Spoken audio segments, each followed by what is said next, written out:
Ну что же, наконец-то состоялся полноценный релиз. Наконец-то я сам своими глазами и руками смог пощупать, что же там наворотили Tencent. Здравствуйте, господа и дамы, добро пожаловать в наш уютненький дурдом. Итак, Delta Force Mobile. Чё за игра-то вообще? Стоит ли ее пробовать? А то под прошлым роликом очень много людей написало, что фу, скачал и удалил говно какое-то. Давайте по порядку. У игры, безусловно, есть свои особенности и недостатки. Например, у подавляющего большинства людей, которые играли на бете и у которых устройства поддерживали 120 FPS, на релизе оказались доступны только лишь 60. Есть такой момент. Но вы поймите, это же сделано намеренно. У самых топовых и свежих флагманов 120-то остались, но для флагманов прошлых лет и средних устройств, да, чуть подрезали. Это сделано для того, чтобы вы не скачали, попробовали и не побежали на весь интернет вонять, мол, фу, какое говнище, такое же как Warzone, телефон плавит. Они вернут эту поддержку, просто подождите немного и дайте все откатать на широкой аудитории. Со мной во время релизного стрима играли ребятки. У одного был Poco X6 Pro, у другого Poco F5, у третьего Xiaomi T13 Pro. Играли мы где-то часа два, и ни у кого из них не случилось перегрева за все это время. Ребят, это самый старт игры. И не на игровых устройствах, не на всяких там Galaxy S25 Ultra. Игра работает стабильно, выдает реально неплохую картинку, не дропает кадры и не греет телефоны. Да это уже нифига себе. Другой же негативный момент, который царит в нашем комьюнити, это как скачать. Насчет загрузки на iOS все банально и просто. Если вы из России и у вас российский App Store, то вам нужен просто другой аккаунт с любым другим регионом, кроме РФ и Беларуси. Там без проблем уже можно будет все скачать. С Android проще. Вам можно просто зайти на официальный сайт и скачать игру напрямую оттуда. Все, это вообще не проблема. Кому не нравится так, можно скачать и через TapTap, а можно и через официального партнера данного проекта Lagofast.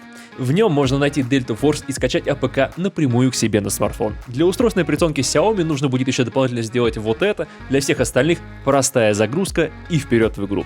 Приложение платное, но в описании есть код на бесплатный пробный период, так что скачать может любой. Чтобы им воспользоваться, нужно вбить его прямо в поисковую строку внутри приложения. А в дополнение к этому вы получите возможность запустить режим буста, чтобы стабилизировать свое подключение. И для пользователей андроидов можно также прямо внутри приложения запустить дополнительное перекрестие прямо поверх вашего экрана. А еще запустить себе и карту с расположением ресурсов для режима с экстракшеном. И еще раз скажу, это официальный партнер проекта, можете сами в этом убедиться на сайте Delta. Ну и помимо этой игры, Lagofast поддерживает еще и 2000 других проектов, поэтому не забывайте им пользоваться. Ссылка на скачивание версий для iOS и Android есть в описании под этим видео. Все, надеюсь, что с загрузкой понятно, к этому вопросу больше возвращаться не будем. Вернемся к самой игре, которая является...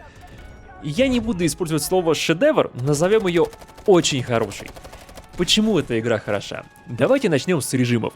Первые несколько каток, когда я играл на стриме, мне показалось то, что сражения могут быстро надоесть. Мол, ну реально же одно и то же. Особенно такое ощущение подпитывало то, что в первый день игры никуда, кроме как на карту «Расколотые земли», меня не закидывало. Но... Как только я начал потихоньку прокачиваться, пошла и ротация карт, и людей в катках стало реально заметно много, и оперативники с пушками у меня постепенно прокачиваться стали. И как-то, знаете, пошло-поехало. Да настолько, что я впервые могу сказать, что мне было интересно и приятно играть со снайперской винтовкой, потому что впервые после мобильной колды я испытал на себе то, как на самом деле должна работать снайпа. Это не какая-то ультрамобильная хрень для раздачи ваншотов в клоузе, а средство дальнего огневого воздействия, чтобы оказывать влияние на ход катки со стороны, и это просто охрененно. Тут есть нормальная баллистика, тут есть чувство, что у тебя в руках действительно снайперская винтовка, а при учете того, что с ней могут играть только персонажи из класса разведчик, которые не обладают значительными преимуществами в боях на ближней дистанции, то вырисовывается то, что вас игра сама обязывает играть соответствующе выбранному ганом, и это просто охрененно. Сменилась ситуация на поле боя? Без проблем. Отдались, махнули класс, взяли ШВ, понеслась дальше работа в другом ключе. То есть вы оказываетесь в рамках, но которые логичны и не настолько жесткие, чтобы они вас начинали парить. Далее сами карты. Когда я впервые запустился на карту возвышения и реально увидел переосмысленный день Д, я просто обалдел. Никакой запуск, даже с самой модной музыкой в королевской битве Warzone, с таким просто не сравнится. Карт пока что 5, все они так или иначе попадаются в выдаче, и они очень разные. Где-то очень сильно роляет наличие техники и умение с ней управляться, где-то наоборот техники нет и все решают ваши навыки в бою, где-то лучше работают снайперки, где-то дробовики, а где-то штурмовки. И при этом все это меняется динамично внутри одной локации. Также многое зависит и от того, за какую из сторон вы играете, поэтому тут все имеет прям вот совсем разные сценарии. В общем, как только игра начала производить ротацию с картами, я и понял весь прикол. Режим сражений, который нам представили, значительно опережает КБ в ряде моментов.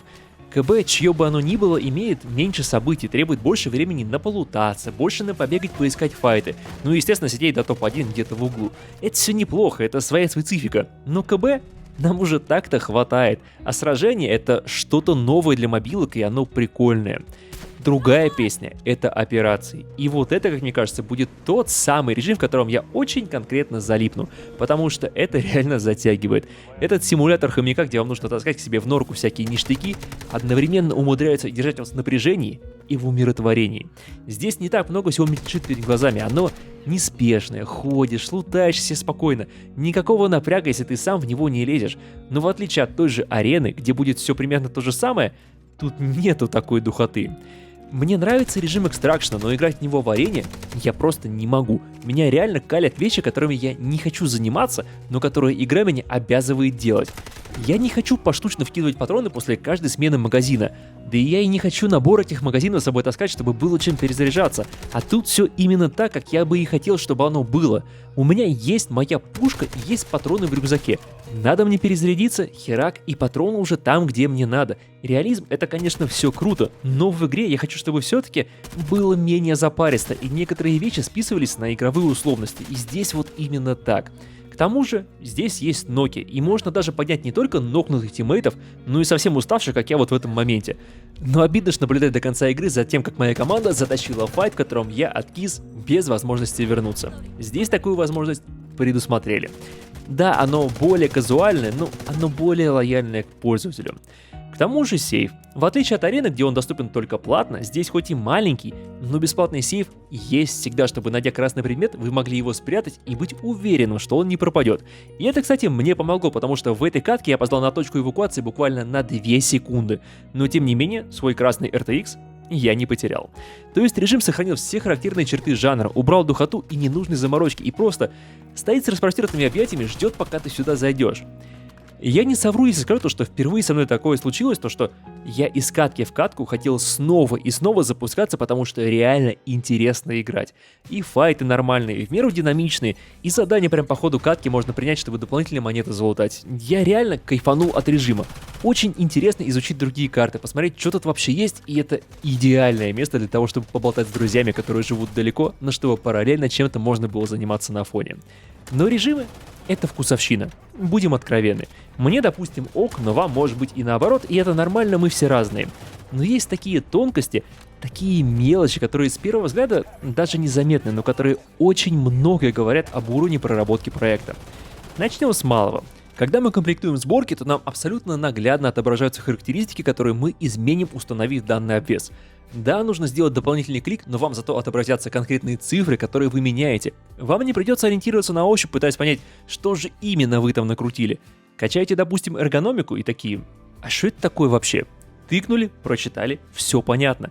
Некоторым покажется это странным, мол, а что такого-то? А на самом деле это ни хрена себе что такого, потому что даже в колде, где максимально кайфовый оружейник, здесь оно даже информативнее. Вам в колде в градусах разброс никто никогда не отобразит. Там это абсолютно абстрактные значения. Здесь вот, пожалуйста, изучай, вникай. А в Warzone так и вообще 15 глушителей разных с одинаковыми статами. И вот сиди, гадай, что из этого ставить. А при учете, что тут нет ограничения на количество модулей, то вникать можно долго. Механика сборок здесь получилась действительно интересной и очень крутой. Но еще прикольнее то, как организовали пункт снабжения в режиме операции. Это вообще отдельная песня. По идее, он вот, здесь можно закупиться пушками, медициной, броней, всем чем надо. Но у вас есть секретная база, куда вы можете прям вот зайти, побегать, пощупать, напрямую поторговать, полечиться. То есть это не какая-то абстракция, а настоящее место, куда ваш персонаж может зайти. Вот такого я еще не видел. А еще прямо из этой секретной базы есть выход на полигон, где вы можете потренироваться, проверить свои сборки и просто нормально подготовиться, не вставая АФК во время катки. Опять-таки, Warzone, в котором на старте игры никакого полигона не было, и вам и сенсу, и раскладку приходилось прямо править в бою под нормальным таким прессингом. Но это как минимум неудобно. Потом его, конечно, там добавили, но в виде Алькатраса без противников, где вы могли протестировать только то, что собрали заранее в лобби, и никак при этом не могли внести изменения. Очень, удобно. Но после слияния и этого полигона Warzone лишился, там снова нету ничего. А в Дельте вот он работает, хорошо продуман в плане проверки сборок. И это проект на старте, который вышел вот на этой неделе. Напомню вам, что в той же колде полигон появился года через 1,5 после выхода, а в КБ, наверное, да и вовсе через 3. А еще смотрите прикол. Помните, наверное, как вы покупали себе что-то донатное в колде, PUBG, Warzone там и вот этом вот всем. И как при установке модулей они у вас перекрашивались. В колде при изменении модулей на донатных скинах просто ничего не меняется. Облик как был, так и остается. В Warzone модули визуально меняются, но при этом не скрываются, так что свои красивые донатные пушки вы так или иначе испоганите сборками, а в PUBG облики на модуле вообще выбиваются отдельно.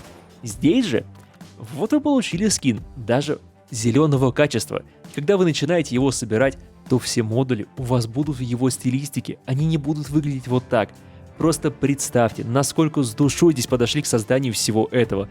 Это огромная работа, и она проделана там, куда вы, как правило, даже не посмотрите при беглом знакомстве с игрой. В мелочах тут очень много чего крутого. И есть, конечно, местами нюансы с интуитивностью меню, не все лежит там, где хотелось бы. Тот же полигон надо прям поискать в настройках, чтобы там оказаться, но это причешется. Главное это то, что оно уже здесь есть, а есть тут действительно многое. И 2 кардинально разных режима, и огромное разнообразие карт, баллистика, регистрация, которая работает так, как я от нее хочу. И это все еще и телефон, не греет. У меня есть один вопрос. Где ж, сука, подвох? Ну не бывает же такого, что было вот прям настолько хорошо. Но каким-то образом у Tencent действительно получилось. Разумеется, тут есть некоторое количество багов. У меня пару раз там текстурки пропадали. Один раз я был свидетелем вообще вот такого. Но каких-то прям вот критичных ошибок ни я у себя, ни у тех ребят, с которыми я общался, никто не заметил. Короче, представители Delta Force, если вы смотрите данное видео, ваш проект меня покорил. Я готов стать вашим амбассадором, потому что после долгих лет игры в Call of Duty Mobile у меня появилось такие желания заходить в игру, чтобы прям поиграть, а не чисто чтобы собрать несколько сундуков с осколками для бесплатного мифика. И первое место по скачиванию в 169 регионах говорит лишь о том, что я в своих суждениях не одинок. Людей, которым игра понравилась, действительно много. Можно сказать, что проект уже удался, и хочется пожелать ему лишь дальнейшего успешного развития, чтобы он не превратился в парад тянок из мобильной колды или петухов с фараонами из PUBG. У игры хорошие задатки, уважаемые разработчики. Не погубите ее. Я рассказал вам далеко не обо всех деталях. Тот же сюжетный режим я даже пальцем еще не трогал, потому что у меня просто времени не хватило.